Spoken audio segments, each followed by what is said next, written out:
Hello everyone, this is Anuj from Gadget Cake. Xiaomi recently launched Redmi 5, which is its budget smartphone with the 18:9 display. And today in this video, we will test this device and find out if it's worth buying. So let's start.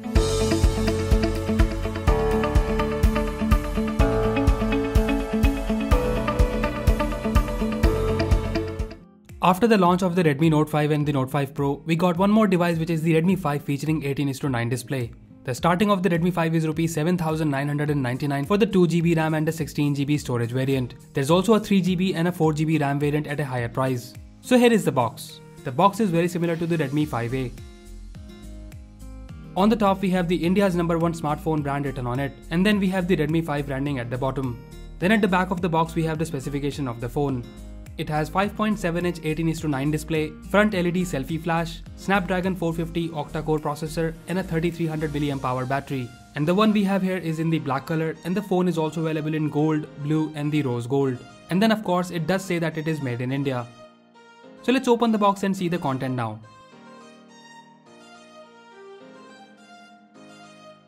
So on the top we get this TPU back case, which is a surprise and a nice gesture by Xiaomi. And then we have the phone itself. Let's keep it aside and see what else we have here.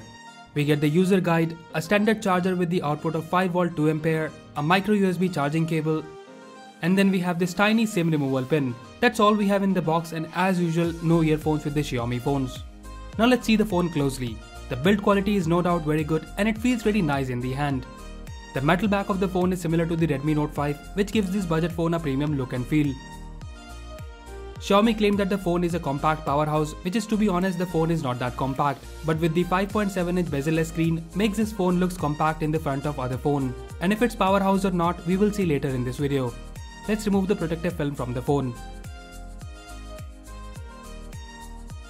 We have this all-screen front 18:9 display which has the HD Plus resolution. The size of the screen is 5.7-inch and it also has the 2.5D curved glass. Talking about other ports and buttons, in the front on the top we have the front LED flash, earpiece and the 5MP front shooter. And there are no capacitive buttons on the phone, and it's going to be on-screen navigation buttons. On the top we have the IR blaster, secondary mic and the headphone jack. And at the bottom we have the mic and speaker grill with the micro USB charging port in the middle. The metal back of the Redmi 5 has the camera in the middle, which is a 12MP camera. And below it we have the single tone flash with the fingerprint sensor. And on the right hand side we have the volume rocker and the power button.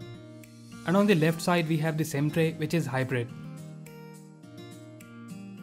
So that was the quick unboxing and overview of the Redmi 5. I have used this phone extensively, and now we will discuss how is the performance of the phone and whether you should buy it or not.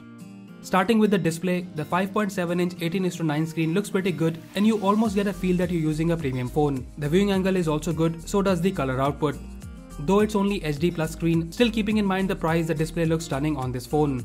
Watching video in the full screen gives you an amazing experience, and getting that from a phone which costs just Rs 8,000 is pretty hard to digest. Full HD display could be a plus point, but that will increase the price of the phone. And if you're willing to spend more, then the Redmi Note 5 is a good option. Now moving to the camera, we have a 12MP camera that has an aperture of f2.2. I have used this camera in different conditions, and here are some sample pictures.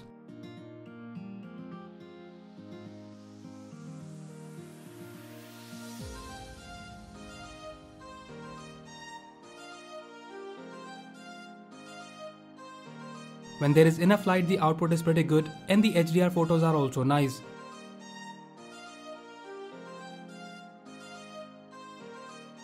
Overall, I find the output a little bit oversaturated in the daytime, and during low light and in the night time, the performance of the camera is average and like all other phones in this price segment.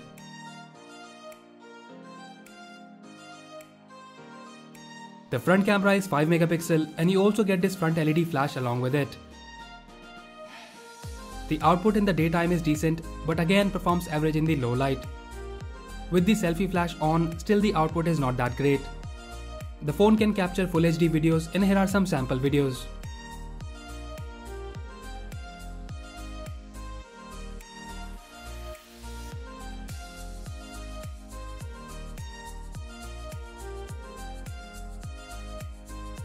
There is no stabilization, so the output is a bit shaky, and we can also see saturated output in the videos during daytime.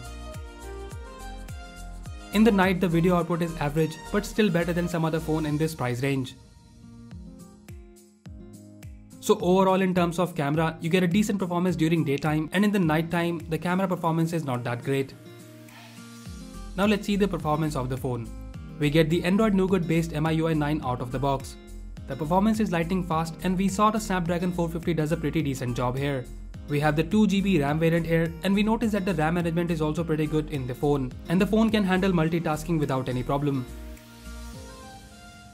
We also did the benchmark test to find out where this phone stands, and in the Antutu benchmark, we got a good score of 69,000, and in the Geekbench 4, we got a score of 771 in the single core and the 3500 in the multi-core. Both these benchmark scores look good and seen in the phone, which costs a little bit more than the Redmi 5. And in terms of gaming, we played some heavy games on it, and the games were playable in the low and medium settings with some occasional lags and frame drops here and there.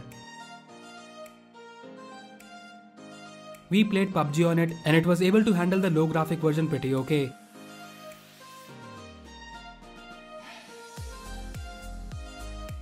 And in terms of heating, after playing Asphalt 8 and PUBG with total gaming time of almost 45 minutes, we did not see any rise in temperature of the phone, so the phone doesn't have any heating issues. So overall, the phone performs pretty good in handling the regular daily tasks, and it will not disappoint you if you do casual gaming on it. Now let's talk about the battery of the phone. We have this fairly large 3300 mAh battery on this phone. The battery life is good, and with the heavy usage, it was able to give us complete one-day battery backup. The phone doesn't support fast charging, and we have the standard micro USB port on the phone, which I believe should be Type-C USB, as everyone these days switching to that. The fingerprint sensor at the back is one of the fastest I have come across in a budget smartphone. The phone recognized the fingerprint pretty fast and unlocked the phone very quickly. So overall, Redmi 5 looks pretty good, and the build quality is top notch. And with the metal back and the 18:9 display, the phone does look really nice. Camera performance is decent, and we were able to capture some good shots in the daytime, but in the night time, the camera performance is not that great. Performance-wise, Redmi 5 did not disappoint us, and we were happy with the overall performance of the phone. We did not find the Redmi 5 a compact powerhouse which Xiaomi claimed. Performance is okay, and if you do not want to spend more than Rs 8,000, then in this price range, you would not be able to find anything better than the Redmi 5. But if you could spare 1 to 2,000 rupees more, then the Redmi Note 5 is a better option, as you will be getting bigger screen with the higher resolution and the better processor. You will also be getting a bigger battery of 4000 mAh as compared to the 3300 mAh of the Redmi 5.